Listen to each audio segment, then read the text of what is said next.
Chapter 12. For the past few nights, Darius has been praying to Asher. It felt weird at first, to be praying to the entity that had kept him hiding in his box for so long, and he's sure that Asher would never actually answer any of his prayers, but in a way it's comforting. Comforting to connect, on some level, with the being who influences this world. Comforting to speak his mind without fear. Comforting to know that the God he's speaking to isn't one dreamt up by the people who let his parents die and punished him for finally getting justice, and, heck, held the threat of bonds over his head for his entire life before all that. Asher did some horrible things to him, but not recently, not since before Darius came back. He wakes up one morning feeling peaceful. He's curled up in a pile of blankets and clothes taken from other people's abandoned houses, but they smell like him. His house stands around him, held together by sweet-smelling vines. Sunlight shines through what little cracks there are, casting a golden light on the stone foundation. Around Darius, he's got his various piles of junk organized, all his fishing gear in one place, everything for cooking in another, everything he's been using to build his smithy by the door. Speaking of, he should probably cut back all that willowbane. He's been having to cut it back from the trellis less and less each day, and he's been thinking ahead. When it comes time to start making molds of all the tools he needs, once he figures out how to get some plaster, he'll start building an actual wall on the inside of the trellis. Maybe stacking some stones or thick branches as a base and coating the whole thing in plaster to force the willowbane to grow out from the trellis's exterior. He kicks the blankets off, then props himself up and shakily gets to his feet. The biggest problem with this world is having to stop himself from working to exhaustion. There's so much to do, and he's looking forward to all of it, and it's so difficult to tell when to stop for the day. Just a few days ago he had worked on hauling stones into his forge area until his legs gave out, and when they did, he just laid on the ground for a while, gazing up at the partly cloudy sky and watching the blue as it seemed to ripple above him. He picks up the shovel by the door, then gazes out at the smithy area, just far enough away from his house to not pose any danger if it were to catch flame. Not that the willowbane would let it. You're awake. Darius jumps, then whirls around and glances up to where the voice came from. Asher sits up on the roof of the house, legs crossed, hands in his lap as his thick white wings prop himself up behind him. Yeah, Darius says with a smile. You were waiting for me? For an unbearably long time. Asher slides down from the roof. Darius steps back as the deity lands beside him, wings out to balance himself. Sorry, Darius says. Humans have to sleep.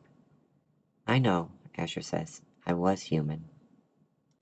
Darius feels the hair on the back of his neck stand on end. There's something about the way that Asher's looking up at him, arms folded, eyes narrowed, that puts him on edge. What's going on? He asks. I need you to stop what you're doing, Asher says with a grin, a smile that tells Darius that his gritted teeth wish they had something between them. What am I doing? Darius finds himself taking a few steps back, but Asher closes the gap. What you've been doing every night. Asher's voice takes on a sing-song tone. Every night before you go to sleep, interrupting my night. For a moment, Darius's mind is too clouded with panic to think of anything he had been doing over the past few days, but he remembers his praying. What? He asks. My prayers? You're so smart, Asher sighs. Darius backs up enough to let the rising sun hit him from beyond the other side of his house. He flinches and screws his eyes shut, the sheer brightness making colors of fire dance beneath his eyelids. He feels a hand grip him on the wrist on his free hand, small but cold and tipped with sharp nails. So stop with that. Got it? Darius feels a stinging at the corners of his eyes. He pries them open, looking Asher in the face, and hating how much he's managing to intimidate him again. And for what? Why do you have a problem with it? He asks. You're a god. Gods get prayed to. Asher's cheeks flush red. I suggest you drop the topic, he says. Don't forget what I was to you for all these years. Darius is taken off guard. Exactly how many years had he been here? It doesn't feel like more than one, and physically he hasn't changed much. Marco did mention that he had been here for at least a couple years, but that should be the last of his worries right now. Are you really threatening me? He asks, all over some stupid prayers? And are you really fighting back over some stupid prayers? Asher heaves a shuddering breath, his grip on Darius's wrist growing tighter. I'm... Darius balls his captive hand into a fist, taking a deep breath, trying to focus on what exactly he wants out of this conversation. I'm just trying to understand why you have such a problem with them. Asher's wings bristle and spread out behind him like two great capes. The wind plays with his flight feathers in such a way to let Darius know just how much strength lies in the limbs anchoring them. That doesn't matter, Asher says. Just stop it with them. Darius finds himself furrowing his brow, shaking his head a bit. I didn't even ask you for anything, he says. It was just prayers of thanks. Just stuff that happened to me in the day. He meets Asher's hard glare, noticing that the god's hand is trembling. Are you afraid? He asks. Asher's free hand swings at Darius, taking the shape of a claw. Darius flinches back, barely managing to dodge, watching the glints of white hooks flash by his face.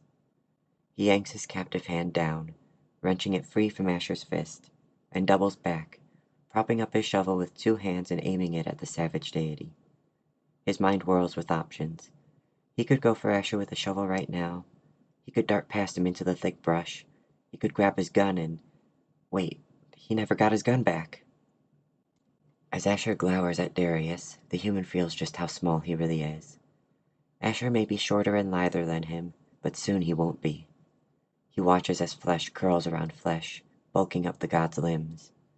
Golden veins lace Asher's newfound strength, and his back hunches over as he places his head in front of his chest, teeth bared, and significantly sharper than before. His canines are over an inch long enough to pierce right through Darius's palm with a good shot. Stop, Darius says weakly. I am not afraid, Asher snarls with a voice that could barely be considered vocal. Darius can't move. His hands ache with the effort of gripping the shovel. The ground feels like it's sinking. Asher leans forward and Darius doesn't hesitate. He thrusts the tip of the spade into the beast before him. But Asher's flesh isn't split or torn. There's no blood, golden or not. The blade isn't sinking into muscle and vein, it's blunted by malleable skin. Asher's flesh wraps around the shovel as he approaches Darius. Darius watches as the twisted face draws closer and closer, a snout lengthening to better show off the myriad teeth lining Asher's reddened gums. His transformation looks painful, as if a disease has been festering within him, now bursting out as it tries to reach Darius. Screwing his eyes shut, Darius feels himself fading back to his box, dodging any potential of feeling the incoming pain. The colors on his eyelids melt together into a deep darkness. The breeze brushing his ears slowly fades, and even the ground beneath him seems to draw away from him farther and farther until he can't feel the weight of it anymore. Soon he can only sense the heat of Asher's breath on his face. But you are afraid, aren't you? Asher snarls. Darius peeks open an eye to gaze down Asher's throat. No. The beast draws back, stomping the arms that have become its front feet. Liar, Asher snaps. I can sense it in you, Darius. Can you sense my prayers too? Darius asks, forcing the words out of his mouth. Do they hurt? It doesn't matter. Whatever Asher does to him, he can't feel it. All he can really feel is how much it hurts to see the side of Asher that he thought they had moved on from by now. They don't hurt, Asher says. But look at me. Is this something to pray to? Darius closes his eyes again. After a few moments, he feels Asher close the distance again, his heat surrounding Darius like a fever. Look at me. Asher's claw grips Darius's face. Sparks of pain shoot through Darius's head and neck, down his body, down his arms. His vision starts to cross, and then he starts to see double, and then those two iterations of the world cross again. Then they split into more copies. all flesh, all around him. Quickly feeling a strange dryness spotted over his body, Darius glances down and sees his own eyes gazing back at him, dotted all over his arms and chest. Asher's growing eyes all over him. And when he tries to close them too, he finds that the flesh god has denied him the mercy of eyelids, the muscles around each of his eyes twitching pitifully. Darius's head spins. He tries to focus his vision on Asher, but the sheer intake of sight is overwhelming his mind, and a fierce headache starts to spread from the center of Darius's forehead, all the way down to the back of his neck. Dizzy, Darius stumbles back, and a warm, malleable hand is there to catch him. "Just try to pray to me now," Asher growls in Darius's ear.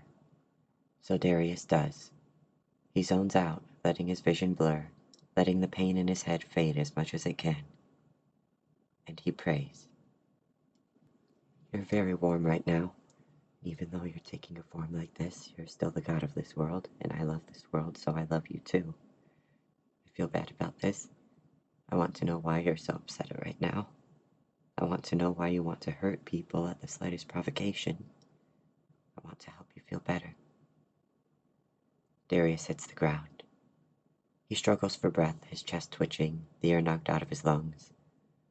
He gazes up at Asher with his normal, binocular vision, watches as the god shrinks back, slowly getting closer to his usual form.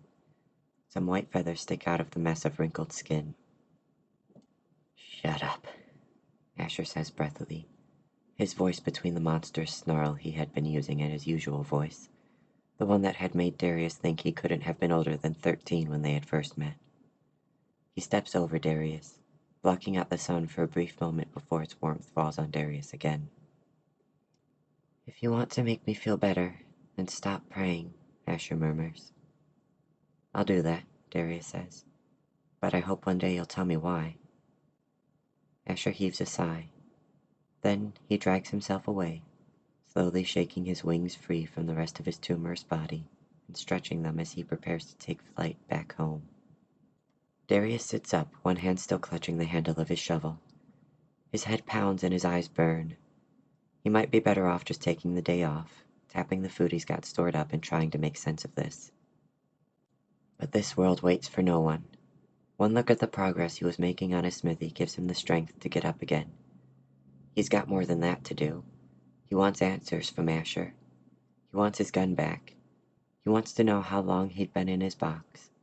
He wants to make his life better. And he's not passing up on this chance again. He will find a way to fit into this world. End of chapter 12.